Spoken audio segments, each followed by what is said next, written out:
Hello everyone welcome to बेकार YouTube channel Odia tutor. तो friends आज भिडियो आम डिस्कस करवा तुम इंटरनाल असेसमेंट वन बा कौन आईए वन प्रश्नपत्र डिस्कस करवा जहाँकि तुम क्लास आईएक्स बा 9th क्लास पिलांकर रही। तो आप देखिपे यहाँ रही कॉपरेट अस्तार 2025-26 प्रश्नपत्र भिडियो शेष पर्यटन देखूँ कौन रही क्वेश्चन केमी एग्जाम पैटर्न रही आउ तुम पे भिडियो कंप्लीट वाच कर कारण क्वेश्चन विथ आंसर दुईटा साथ तुम ये भिडियो पाइज ठीक अच्छे। तो भिडियो तुम शेष पर्यंत देख। तो एबे देखा प्रथम क्वेश्चन भिडियो स्टार्ट करने कहूँ जो मैंने चैनल नुआ अच्छा चैनल टी सब्सक्राइब करने सहित पाखर था बेल नोटिफिकेशन ऑल सेट करूँ एवं भिडियो गोटे लाइक करी तो सांग सेयार करूँ। देखो प्रथम जो है यूनिट 1 बा यूनिट आई समस्त प्रश्नर उत्तर दियो। 1 नंबर क्वेश्चन कहला प्राचीन भारतीय दार्शनिक मतरे समस्त वस्तु जो 5 गोटी मौलिक को नहीं गठित ताकू कौन कहुए पे पंचतत्व। नेक्स्ट वाई क्वेश्चन दुईटी भिन्न भिन्न पदार्थर कणिका गुड़िक अंतमिश्रण को कौन कहुए कौन विसरण।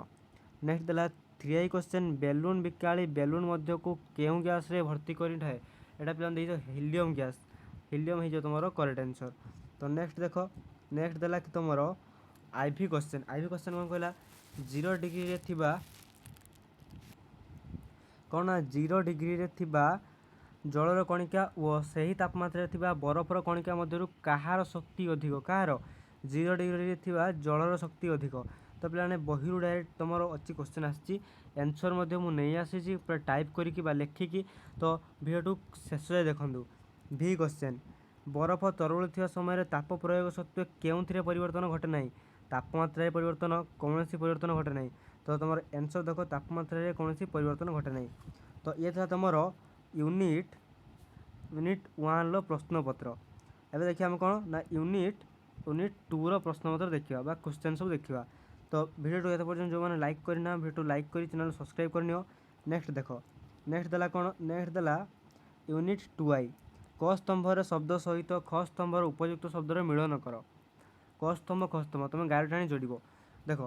1 नंबर क्वेश्चन देला बा आई देला कौन सोडियम क्लोराइड जल यार द्रवणर पृथकीकरण यहाँ कौन हो आमर बाष्पीकरण सोडियम क्लोराइड जल यार द्रवण को पृथकीकरण या बाष्पीकरण माध्यम करहब।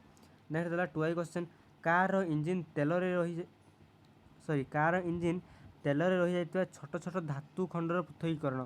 तो यहाँ करेक्ट आंसर कौन हो देख गोटे मिनिट यहाँ करेक्ट आंसर हो तुम लदन परिश्रवण इंधन परिश्रवण यहाँ तुम लदन गोटे मिनिट यहाँ ईटा अलग अच्छे सॉरी देख यहाँ परिश्रवण कौन हो जो देती कार इंजिन तेल रही है छोट छोट धातु खंडर पृथकीकरण यहाँ तुम हो कौन ना परिश्रवण यहाँ जो यहाँ हेनी कि तुम मिस्टेक कहीदेली। तो नेक्स्ट देख 3 दही लहुणीर पृथकीकरण। तो करेक्ट आंसर हो केन्द्रा प्रसारण। आईवी क्वेश्चन फुलर पाखुड़े निर्यास विभिन्न वर्णकणा उपादान पृथकीकरण यहाँ क्रोमाटोग्राफी यहाँ तुम जानी जो रक्तर कणिका कि फुलर पाखुड़ार निर्यास विभिन्न वर्णकणा रंगर वर्णकणा ए सबू कौन आम करूँ ना क्रोमाटोग्राफी मध्यम करूँ। नेक्स्ट देला VI क्वेश्चन पेट्रोलियम जात द्रव्य थी छोट छोट जो तार विभिन्न प्रकार द्रव्य उत्पादीकरण यहाँ हम आंशिक बातन यहाँ तुम टाइपिंग बहुत मिस्टेक अच्छी यहाँ ये होता कि पेट्रोलियम जात द्रव्य थी समस्त छोट छोट उपादान पृथकीकरण यहाँ हो कौन ना आंशिक पातन जमी पेट्रोलियम किरोसिन है पेट्रोलियम पेट्रोल है डीजेल है समस्त।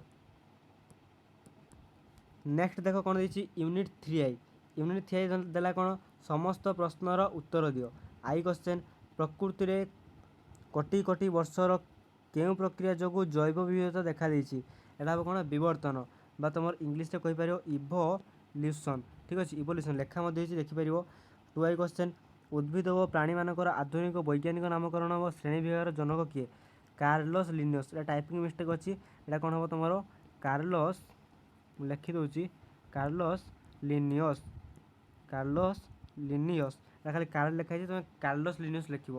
तो नेक्स्ट देख 3 क्वेश्चन केउ वैज्ञानिक पंचजगत विशिष्ट श्रेणी विभाग मत देते रबर्ट ह्विटाकर ହୁଇଟାକର। ତୁମେ ଏଇଟା ପିଲାମାନେ ଇଂଲିଶରେ ଲେଖିଦେବ, ତୁମ ବହିରୁ ଦେଖିକି ପୁରା କରେକ୍ଟ ହେବ। Robert Whitaker, WHITAKER, Robert Whitaker. ତ ନେକ୍ସଟ ଦେଖି ନେବ। ନେକ୍ସଟ ଦେଲା ଆଇଭି କ୍ୱେଶ୍ଚେନ୍।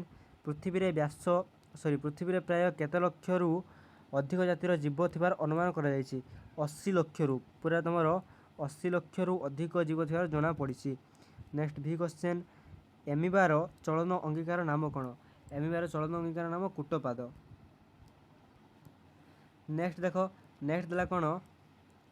ନେକ୍ସଟ ଦେଲା କି ୟୁନିଟ୍ ଆଇଭି। ଏତେ ପର୍ଯ୍ୟନ୍ତ ଆମେ ୟୁନିଟ୍ 3 ଯାଏ ସମସ୍ତ ପ୍ରଶ୍ନ ଡିସ୍କସ୍ କରିଦେଲୁ।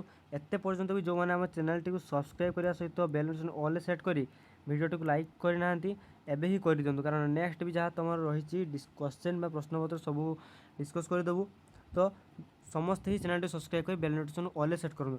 ଆହୁରି ହଁ, ଯେଉଁମାନେ ବି ଆମ ଟେଲିଗ୍ରାମ ଚ୍ୟାନେଲରେ ଜଏନ୍ ହେଇନାହାନ୍ତି, ଟେଲିଗ୍ରାମ ଚ୍ୟାନେଲକୁ ଯାଇକି ସର୍ଚ୍ଚ କରନ୍ତୁ କ'ଣ ନା ଓଡ଼ିଆ ଟ୍ୟୁଟର୍ 09। ଏତିକି ତୁମେ ସର୍ଚ୍ଚ କରନ୍ତୁ, ଚ୍ୟାନେଲଟି ପଳେଇ ଆସିବ, କିମ୍ବା ଡିସ୍କ୍ରିପ୍ସନରେ ଲିଙ୍କ୍ ଦେଇଦେବି, ସେଠି ଯାଇ ଜଏନ୍ ହେଇଯିବ। ଯେଉଁଥିରେ କି ଯାହା ବି ମୁଁ ଏବେ କ୍ୱେଶ୍ଚେନ୍ ପତ୍ର ରହିଲା ପ୍ରଶ୍ନପତ୍ରର ମୁଁ PDF ସେଇଠି ଦେଇଦେବି ୱିଥ୍ ଆନ୍ସର୍। ପୁରା ଏଇ ପିଡ଼ିଏଫ୍ଟା ମୁଁ ଦେଇଦେବି, ତୁମମାନେ ସେଠୁ ପାଇକି ତୁମେ ପ୍ରାକ୍ଟିସ୍ କରିପାରିବ। ଠିକ୍ ଅଛି, ତ କେହି ମିସ୍ କର ନାହିଁ, ଟେଲିଗ୍ରାମ ଚ୍ୟାନେଲରୁ ସମସ୍ତେ ଯାଇ ଜଏନ୍ ହେଇଯାଅ। ତ ନେକ୍ସଟ ଦେଖ, ନେକ୍ସଟ ଦେଲା ୟୁନିଟ୍ ଆଇଭି। ସମସ୍ତ ପ୍ରଶ୍ନର ଉତ୍ତର ଦିଅ। ଆଇ ଦେଲା କ'ଣ? ଦୁଇଟି ଲବଣ ଜଳର ଦୁଇଟି ଲବଣ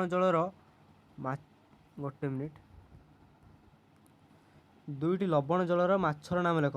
ମାନେ କ'ଣ ପିଲାମାନେ ବୁଝିପାରିବେନି, ମାନେ ଯେଉଁ ଲୁଣା ମାଛ ଯେଉଁ କହୁଛେ, ଲୁଣି ମାଛ, ସମୁଦ୍ର ଜଳ ମାଛ ଯେଉଁ କୁହାଯାଉଛି, ତାଙ୍କର ନାମ ଦୁଇଟି ଲେଖିବା ପାଇଁ କହିଲା, ସାଲମନ୍ ଆଉ ଟ୍ରାଉଟ୍। ନେକ୍ସଟ, ଆବୃତ ବୀଜିକୁ କେତେ ଭାଗରେ ବିଭକ୍ତ କରାଯାଇଛି? ତୁମେ ଲେଖିପାରିବ ଆବୃତ ବୀଜି ଯେମିତି ଲେଖା ହେଇଛି ସେମିତି ଲେଖିପାରିବ, ନହେଲେ ଏମିତି ମଧ୍ୟ କରିପାରିବ।